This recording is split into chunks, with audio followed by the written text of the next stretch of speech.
lectrices, lecteurs, bonjour, ravi de vous retrouver pour une nouvelle série d'entretiens littéraires. Et pour l'été, nous nous sommes invités dans l'un des cercles de lecture de Genève, les Bienveillantes. Tous nos entretiens d'été seront donc réalisés en public. Et pour commencer, en ce mois de juillet, on s'intéresse au polar avec d'abord l'un des maîtres en la matière. Il a vendu 8 millions d'exemplaires dans le monde. Je vous prie d'accueillir Franck Thillier. Bonjour à vous, Franck Thillier. Bonjour. De passage à Genève, on a la chance de vous accueillir ici dans le cercle des Bienveillantes. Déjà, comment ça va ? Très bien. Écoutez, on a un super temps, un public très chaleureux et je suis très heureux d'être parmi vous. Vous êtes originaire d'Annecy, sauf erreur ? Oui, je suis né à Annecy, alors on va dire un petit peu par accident, ouais. Parce que mes parents, à l'origine, sont du Nord, la famille Thillier, depuis de très longs siècles et du Nord. Mais il se trouve qu'ils étaient en déplacement à ce moment-là, à Annecy. Donc ma maman a accouché là-bas. Donc je suis annécéen, savoyard de naissance. Vous avez un lien avec Genève ou pas du tout ? Vous venez de temps en temps ? Non, ça m'arrive de venir, c'est une très belle ville, mais non, j'ai pas de lien particulier avec la ville, mais c'est toujours un plaisir de venir dans cette ville. 8 millions d'exemplaires vendus, l'un des plus grands auteurs de polar en France, 3e auteur le plus lu de France.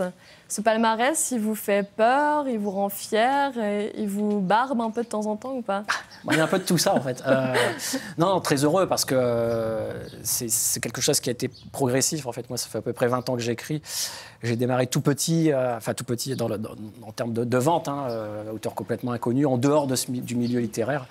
Et vraiment, à chaque livre, les lecteurs étaient présents et toujours un peu plus nombreux. Et donc, c'est vrai qu'avec ce classement, je le dois au fil des années aux lecteurs qui continuent à me suivre, qui parlent de mes livres, qui aiment mes histoires. Donc, j'en suis très heureux. Et en même temps, ça crée, une certaine forme de pression. Je sais qu'il y a une attente, en fait. C'est surtout ça. Je sais qu'à chaque roman qui sort, les gens, ils attendent un roman qui soit à la hauteur des livres précédents. Donc, c'est plus là-dessus, c'est plus ça qui me stresse. Au moment où je me dis, mais maintenant, je dois écrire un livre, il faut que cette histoire soit bonne pour justement faire plaisir à toutes ces personnes. Et jusque-là, ça va ? Oui, il y a 21 livres quand même. Donc, moi, j'essaye toujours de faire des bons livres. En tout cas, moi, je mets toujours le maximum de ce que je peux. Après, effectivement, les livres sont reçus différemment suivant les personnes. Mais vraiment, dans la moyenne et dans la globalité, tous les livres plaisent. Donc, c'est ça qui est important. Votre dernier livre, c'est Labyrinthe. Oui. Il est sorti au mois de mai. C'est la suite du manuscrit inachevé et de Il était deux fois. C'est l'histoire de plusieurs femmes. Une femme qui est kidnappée, une femme qui est journaliste, une autre qui est artiste et une ancienne psychiatre, exactement, je l'oubliais. C'est des histoires qui s'entremêlent, comme d'habitude, avec vous. Il y a aussi un cadavre et une femme retrouvée à côté, complètement amnésique. Est-ce qu'on en dit plus ? Je ne sais jamais si on doit spoiler. Non, c'est très bien. Vous avez très bien, résumé, parce que c'est jamais évident. C'est une histoire complexe, avec une construction particulière, et donc on a toujours peur de trop en dire ou pas assez. Effectivement, c'est important. On est dans la mécanique du thriller, du roman policier. Donc, il y a un corps au début, une suspecte idéale parce qu'on la trouve juste à côté, sauf qu'en fait, cette personne a tout oublié. Elle ne sait pas ce qui s'est passé, sauf qu'avant d'oublier, elle a pu raconter son histoire au psychiatre qui est venu la recueillir. Et c'est cette histoire-là qu'on va écouter, qu'on va lire en tout cas. Et vous avez dit que c'était lié au manuscrit inachevé, Il était deux fois. Alors c'est vrai, c'est lié, je dirais à la fois oui et non, c'est-à-dire que je pense toujours à deux types de lecteurs quand j'écris mes livres. Aux nouveaux lecteurs, donc les nouveaux lecteurs vont pas se rendre compte que c'est lié à d'autres livres. Ils ont vraiment une histoire complète. Et puis, effectivement, j'aime bien penser aux lecteurs qui me suivent depuis très longtemps et qui connaissent mon univers. Donc, il y a des liens qui vont se tisser de livre en livre. Et ça, c'est un plaisir supplémentaire qui va se dégager à la lecture. C'est des histoires de femmes. On a des femmes comme personnages principaux. C'est assez rare que vous en ayez mis autant au cœur. Ah ben là, il n'y a que des femmes, quasiment. Alors, c'est pas un roman féministe, mais j'aime beaucoup créer des personnages de femmes. Je trouve qu'elles ont beaucoup de choses à raconter dans les romans. C'est-à-dire que dans les univers policiers, qui sont plutôt des univers, de manière générale, masculins, elles ont un peu plus d'épreuves pour s'imposer, pour montrer qu'elles sont fortes, qu'elles sont capables aussi de supporter un peu toutes ces histoires-là. Et puis, montrer aussi le penchant un peu plus négatif, c'est-à-dire montrer que les femmes, aussi dans Labyrinthe, ont une part sombre qui est aussi parfois aussi noire que celle des hommes. Donc voilà, il y a vraiment les deux aspects. Et c'est vrai que j'aime beaucoup, dans beaucoup de mes livres quand même, on trouve en général une héroïne qui dirige l'histoire en fait. tout au fil des chapitres, on a un chapitre par personnage et on avance au fil de ces chapitres, c'est entrecroisé. C'est un peu votre truc finalement pour garder le suspense jusqu'au bout. C'est grâce à ça qu'on arrive à garder le lecteur inconscient ou inconnu de l'issue. Oui, c'est en fait 21 livres, donc j'essaie vraiment de me renouveler. Les thèmes des romans policiers sont des thèmes qui reviennent. C'est souvent les mêmes thèmes. Il y a souvent des corps, des enquêtes, des histoires d'amnésie. Moi, j'aime beaucoup avoir des histoires comme ça, de disparition. Ça fait partie des grands classiques de la littérature policière. Et évidemment, il faut trouver un moyen de la raconter de façon originale, avec son propre univers. Donc moi, j'essaye toujours de me dire, voilà, je vais utiliser un grand classique de la littérature policière, mais comment je peux le renouveler, comment je peux me l'approprier et en faire quelque chose de différent. Et donc, effectivement, pour Labyrinthe, ça se joue beaucoup dans la manière dont j'ai déstructuré le récit, d'où l'une des explications du titre, Labyrinthe, parce qu'en fait, les chapitres sont un peu imbriqués, et puis on passe d'un personnage à l'autre, on a l'impression que c'est un peu mélangé. Le temps est mélangé, c'est-à-dire il y a une des histoires qui se passe très vite, une autre qui est sur plusieurs années, et tout ça est mélangé pour qu'on ne se perde pas, parce qu'en fait, c'est quand même important de bien comprendre l'histoire, mais en même temps, on se perd un petit peu, et c'est ce qu'on aime quand on est dans cette littérature-là, c'est-à-dire de se poser des questions et de se laisser un peu manipuler, mais en essayant quand même de comprendre et d'anticiper l'esprit, enfin en tout cas de comprendre l'esprit de l'auteur. Dans vos livres, il y a souvent des histoires de jumeaux. Enfin, il y en a eu plusieurs. Pourquoi ? Oui, alors il y a une règle qui dit dans le manuel du roman policier de ce qu'il ne faut jamais faire il y a un truc, c'est la Bible, ne jamais utiliser de jumeaux. Et moi, c'est pas que je les utilise souvent, la gémellité, c'est quelque chose qui me fascine. Ma belle-sœur a des jumeaux, c'est fascinant les jumeaux, et donc ça m'interpelle, le lien qu'ils ont entre eux. Donc, on le retrouve dans les livres, et puis il faut avouer que c'est aussi un ressort très très fort. On ne peut pas l'utiliser à chaque fois, évidemment, parce que faire le coup des jumeaux, entre guillemets, ça marche une fois. Mais oui, ça fait, voilà, c'est ces choses-là, c'est un peu des tours de magicien, en fait, que j'aime bien utiliser dans mes livres. Dans vos livres, à titre personnel, vous êtes dans l'un des rares auteurs de polar qui me file vraiment la pétoche. Alors, quand je lis, je ne sais pas si c'est le cas pour le reste du public, mais quand je lis ça toute seule chez moi le soir, quand je dois me lever ensuite, je regarde 3 fois derrière moi. C'est ce que vous cherchez, ça, terrifier les lecteurs. C'est Stephen King qui me dit on a un sale boulot, mais il faut le faire. C'est-à-dire, on a un sale boulot d'effrayer les gens, mais il faut bien qu'il y ait quelqu'un qui le fasse. Non, c'est une peur plaisir. C'est vraiment ce que je recherche. C'est-à-dire que en fait, j'essaie de faire ressortir les émotions que moi-même je ressentais quand j'étais jeune lecteur, quand j'étais ado. J'adorais me faire peur. Enfin, je trouvais ça fascinant, mais en même temps, ça me faisait vraiment peur. Donc, il y avait vraiment ce plaisir et cette un peu répulsion. Et voilà, en écrivant, je pense toujours à ça et je me dis, bah voilà, j'essaie de faire la même chose. Cette peur-là est une bonne peur. C'est une peur qu'on contrôle. Quand on a trop peur, on peut refermer le livre. Ça s'arrête. Là, on a encore plus les chocottes. Oui, mais ça reste un peu la nuit surtout. Mais voilà, donc c'est parce que je sais que les lecteurs aiment ça. Puis après, il y a un aspect un peu dans ce genre de littérature, un peu transgressif, c'est-à-dire qu'on va jeter un œil dans le trou de la serrure pour aller voir ce qui se passe derrière. Alors que dans la vraie vie, on ne le fait jamais. Parce que dans la vraie vie, on suit des lois, on suit des règles. Mais le roman policier nous permet justement d'aller explorer des domaines un peu plus sombres de notre société. En tant que lecteur, on se déresponsabilise, en fait. On se dit, bah non, nous, on lit un livre, c'est l'auteur qui fait ça.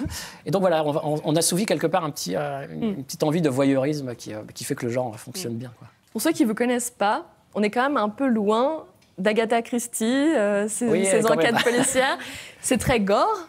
Parfois, vous mettez en scène des cadavres en putréfaction. Enfin, voilà, on est sur quelque chose d'assez violent. Je voudrais quand même vous citer une des phrases de ce livre-là. Souvent, elle s'était demandé à quoi ils ressemblaient, ces gens qui écrivaient des histoires aussi torturées. Elle parle d'un des personnages qui est lui-même auteur de polar. Et on se demande un peu ce qui se passe aussi dans votre tête pour nous sortir des histoires comme ça. C'est vrai que les gens ont toujours un a priori. Ils se disent, mais quel monstre, vous avez dû vous dire ça avant que j'arrive. Vous tuez personne dans votre... Non, alors lui, l'écrivain du livre, lui, il est passé à l'acte. Moi, je me suis un peu... ça va, je ne tue des gens que dans mes romans. Donc ça, oui, non, c'est un peu pour... Vous avez un appétit pour ces scènes, pour ce un peu macabre Non, alors, dans les premiers, j'étais très descriptif de ça, un peu par une expérience, on va dire. Puis, je pensais que d'écrire, ça allait encore plus faire peur au lecteur, mais la peur, c'est pas ça, en fait. Aujourd'hui, j'ai plutôt tendance... Alors, les scènes sont toujours les criminels sont toujours aussi tordus, etc. Mais je vais aller moins dans la description et plus dans la suggestion, parce que c'est toujours plus intéressant de faire travailler l'imaginaire du lecteur. Vous savez, il y a une porte fermée, vous entendez des cris abominables derrière. Dans les premiers romans, j'aurais ouvert et j'aurais décrit ce qu'il y a derrière, alors qu'aujourd'hui, j'aurais plutôt tendance à laisser la porte fermée et à laisser travailler l'imaginaire du lecteur pour qu'il lui-même... C'est encore pire. Enfin, devine ce qui se passe. Ce qui est encore pire. Encore mieux ou encore pire. C'est un peu le suspense, c'est un peu dans les films d'Hitchcock, c'était un peu comme ça. Et je trouve que ça fonctionne mieux parce qu'en fait, quand on lit un livre, on a envie de faire un voyage. Alors là, c'est un voyage un peu dans la peur, mais avec un imaginaire qui doit travailler en permanence et on doit se constituer nous-mêmes nos personnages, notre monde, et c'est ça qui rend le livre, la lecture encore meilleure, on va dire. Dans vos livres, vous insérez surtout récemment des palindromes, des énigmes visuelles dans ce texte. Est-ce que vous-même, vous avez une appétence, un appétit pour type escape game ou alors ces énigmes-là ?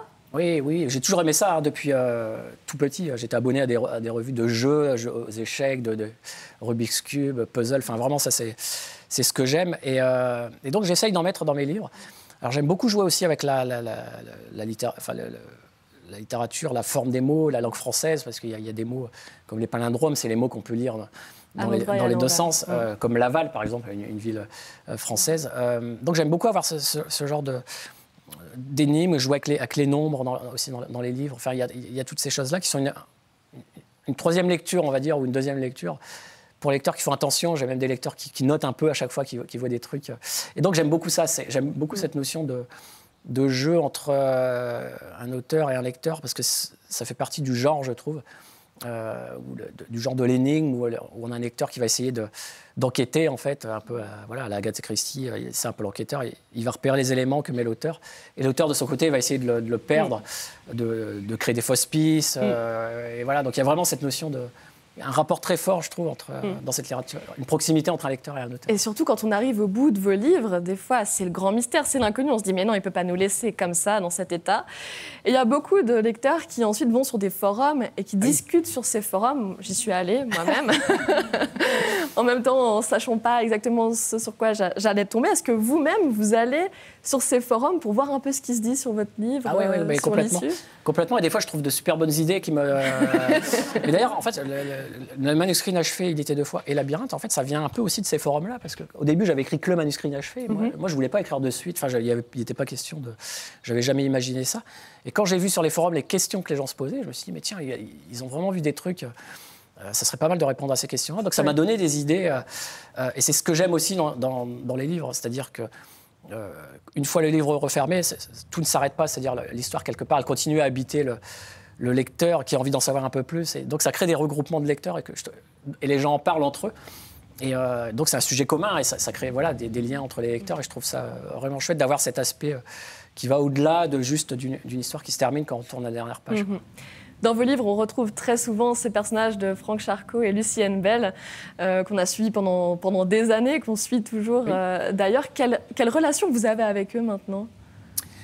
C'est devenu des personnages qui m'accompagnent tout au long des années. Je les ai créés au tout début. Et c'est très particulier le lien qu'on peut avoir avec les personnages récurrents, parce qu'on a l'impression qu'ils existent, qu'ils sont un peu comme des amis, entre guillemets, même si on leur fait beaucoup de mal. On les malmène quand même dans les livres. Mais, et là, ça y est, je suis reparti avec eux. Mais moi j'ai la chance de pouvoir, depuis le début, d'avoir alterné, en fait, c'est-à-dire d'écrire une histoire avec ces personnages récurrents, et puis de faire des one-shots comme là. Et donc, ça me laisse du temps de faire autre chose. Et après, quand je reviens vers ces personnages-là, j'ai envie de leur raconter une nouvelle histoire. Alors que si j'avais que eux, en fait, à chaque livre, ça deviendrait un peu lourd, et puis les lecteurs, finalement, se lasseraient peut-être. Vous laisseriez. Oui, moi, eux, même les personnages, ils sont toujours essoufflés quand ils terminent une enquête, ils ont besoin de se reposer, voilà, pour retrouver un peu de force. Vous l'avez dit, vous écrivez depuis 20 ans, une vingtaine de livres au compteur. Comment est-ce que vous trouvez encore l'inspiration pour ne pas refaire la même chose ? Est-ce que des fois, vous devez même vous relire pour être sûr de ne pas reproduire quelque chose qui a déjà existé ? Oui, c'est la grosse difficulté. Pour moi, c'est la plus grande difficulté dans l'écriture de manière générale, c'est de trouver une bonne idée, originale, différente. Et c'est ça, c'est-à-dire que tout se joue là. Donc j'ai toujours une période très difficile, au moment où j'écris la dernière phase d'un livre, et puis où je me dis maintenant, qu'est-ce que je vais faire, qu'est-ce que je vais écrire, qu'est-ce que je vais bien pouvoir faire que je n'ai pas déjà fait dans des sujets qui m'intéressent. Donc il faut vraiment... c'est une période difficile parce que c'est de d'imagination pure, sans avoir rien à faire, pas d'écriture, rien. Donc, moment difficile, mais bon, pour l'instant, c'est 21 livres, ça a fonctionné. J'écris le 22e. C'est vraiment livre par livre. À chaque fois, c'est regravir le Mont Blanc, qui n'est pas très loin d'ici. C'est comme si on gravissait 21 fois, puis on se dit, on redescend, puis allez, je recommence encore une fois. C'est perpétuel. Vous avez publié un ouvrage qui s'appelle « Le plaisir de la peur ». Vous donnez vos techniques d'écriture, des techniques pour foutre la pétoche, encore une fois. Est-ce que c'est pas se mettre totalement à nu et puis livrer vos secrets ? Oui. Alors bon, ça va livrer quelques secrets. Alors après, ça va pas créer que des best-sellers chez les gens qui vont suivre. Sinon, ce serait trop simple, on le ferait tous. Non, j'ai toujours aimé partager, en fait, dès le début, mais dans plein de domaines. Et moi-même, j'ai appris en lisant d'autres livres, en regardant comment ça fonctionnait. Donc, j'aime bien cette notion de transmission. Alors, il y a une partie où j'explique un peu comment j'en suis venu à l'écriture, comment ça a grandi pour moi, comment c'est devenu des succès, et puis comment je travaille. Puis après, il y a une partie un peu plus, effectivement, atelier d'écriture, où j'explique aux gens un peu comment on fait un début, comment on crée des personnages, parce que c'est vrai que ces périodes de confinement successifs font que beaucoup de personnes ont envie de faire d'autres choses, notamment dans les domaines artistiques, et l'écriture en fait partie. Donc voilà, j'espère que certains vont se lancer suite à la lecture de mon livre. Vendeur de best-sellers, évidemment, vos livres sont extrêmement connus, extrêmement bien vendus. Certains vous accusent parfois d'être un vendeur de livres tel Joël Dicker. Joël Dicker qu'on a reçu il y a quelques mois et qui nous disait « Moi, je préfère que les gens aient un livre entre les mains, quel que soit le livre, plutôt que les gens aillent sur TikTok ». Est-ce que vous êtes oui, du mais même complètement, avis ? et Joël Dicker a complètement raison. Et Marc Lévy vous dirait la même chose, tout comme Guillaume Musso, c'est-à-dire... c'est vrai qu'on est une littérature populaire, c'est-à-dire qui est lue par beaucoup de personnes et toutes les classes sociales. Ça ne veut pas dire que c'est une mauvaise littérature, c'est une littérature qui raconte des choses. Dans le roman policier, on parle de la société, on parle du monde dans lequel on vit et puis de ses dysfonctionnements. Donc, et ça, les gens s'en rendent bien compte. C'est pour ça qu'il y a un tel succès dans ce livre. Il y a effectivement la peur que ça génère, mais il y a aussi tout ce que ça raconte sur notre monde. Donc, et puis, ça amène des gens en librairie, mais comme il y a plein de jeunes en ce moment qui lisent aussi des mangas, des BD. Mais c'est bien, en fait, il n'y a pas de mauvais livres ni de bons livres. C'est important, c'est que les gens lisent. Un jeune qui va lire un manga, il va aller en librairie. Et puis après, c'est au travail du libraire. C'est pour ça que les rapports humains sont importants. Qui va dire, ah bah tiens, tu as lu ça, tu peux lire ça, une BD maintenant. Puis après, tu vas aller vers les romans. Donc voilà, c'est une question d'éducation. Mais nous, on est toujours très heureux quand on voit quelqu'un qui lit notre livre dans le métro, quoi, par exemple. Voilà. Il y a un autre auteur de polar qui vend énormément, c'est Jean-Christophe Granger. Vous sortez des livres très régulièrement tous les deux. Est-ce qu'il y a une concurrence malsaine ou est-ce qu'en fait vous arrivez à vous détacher de ça ? Pas du tout malsain. Pas de langue de bois, pas de langue de bois. Non, c'est vraiment une bonne concurrence en fait parce que déjà je suis très, très ami avec la plupart des auteurs qui sont des concurrents entre guillemets. Il y a Bernard Minier, Michel Bussy, voilà, c'est mais Jean-Christophe Granger aussi, même si je le vois un peu moins, lui, parce qu'il fait un peu moins de salon. Mais déjà, on est très amis dans la vraie vie, on a les mêmes influences, on lit les mêmes livres, on se lit entre nous. Donc il y a un respect comme ça. Et après, cette histoire de concurrence, c'est une bonne concurrence, parce qu'effectivement, une bonne concurrence, elle est nécessaire, ça nous pousse chacun à faire des meilleurs livres. Et puis, l'un n'empêche pas l'autre, on a nos lecteurs, et puis en général, les gens qui lisent un, lisent l'autre. Donc, voilà, ça fonctionne vraiment bien. On a cette chance-là dans le polar d'être plutôt solidaire, en fait, on va dire. Vous êtes aussi scénariste pour des séries télévisées françaises. L'image permet d'aller un petit peu moins loin que vos livres à vous, ça ne vous frustre pas ? Non, il y a peut-être une série que vous connaissez ici, parce que je sais qu'il la passe, c'est Alex Hugo. Série Alex Hugo qui se passe dans les montagnes, alors pas très loin.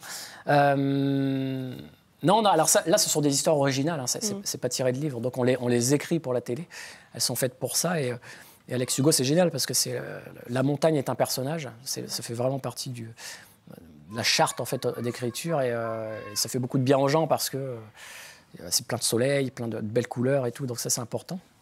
Après, j'ai des adaptations de mes romans, mais là, je n'y participe pas, et par choix, c'est parce que je préfère me concentrer sur mes livres. Mais en même temps, je suis toujours très heureux quand il y a des producteurs qui viennent me voir en disant on va adapter vos livres, vous nous faites confiance. C'est une joie. Après, on peut aimer ou pas, en fait, évidemment, le résultat final. J'ai eu la chance que ça m'a toujours plu. Mais si j'aime pas un jour, ça n'enlèvera rien à toute cette belle aventure de l'adaptation qui s'est passée avant, en fait. La suite, pour vous, il y en a déjà un qui est écrit ? Oui, je suis en train de l'écrire. Donc, j'écris le Co, le prochain de 2023. Moi, j'écris aussi des BD pour les jeunes, c'est la Brigade des cauchemars. C'est du frisson pour les jeunes parce qu'il faut les attaquer tôt. Et puis voilà, un peu de télé. Donc voilà, ça fait des journées bien remplies. Merci beaucoup, Franck Thillier. Un tout petit mot maintenant, notre petit questionnaire thé au café sur l'écriture. Oui. À quel moment de la journée écrivez-vous ? Moi, c'est toute la journée, donc de 8h du matin à 18h. À quel âge avez-vous écrit vos premières histoires ? C'est tard, 27 ans. Si vous aviez dû écrire autre chose que des polars, sur quel autre genre auriez-vous travaillé ? Peut-être science-fiction, fantastique. On reste un peu dans le genre, mais bon, c'est quand même différent. Quel auteur aimez-vous particulièrement lire ? Stephen King. Lisez-vous les livres de vos concurrents ? Oui, je l'ai dit. Ouais. Et s'il ne devait rester qu'un mot sur Terre, lequel choisiriez-vous ? Un mot sur Terre ? Nature. Et enfin, si vous deviez donner une couleur à votre univers littéraire ? Forcément noir. Merci beaucoup. Merci, Franck Thillier, je rappelle les références Labyrinthe aux éditions Fleuve Noir. Merci infiniment d'être venu chez nous. Merci pour votre accueil. Merci.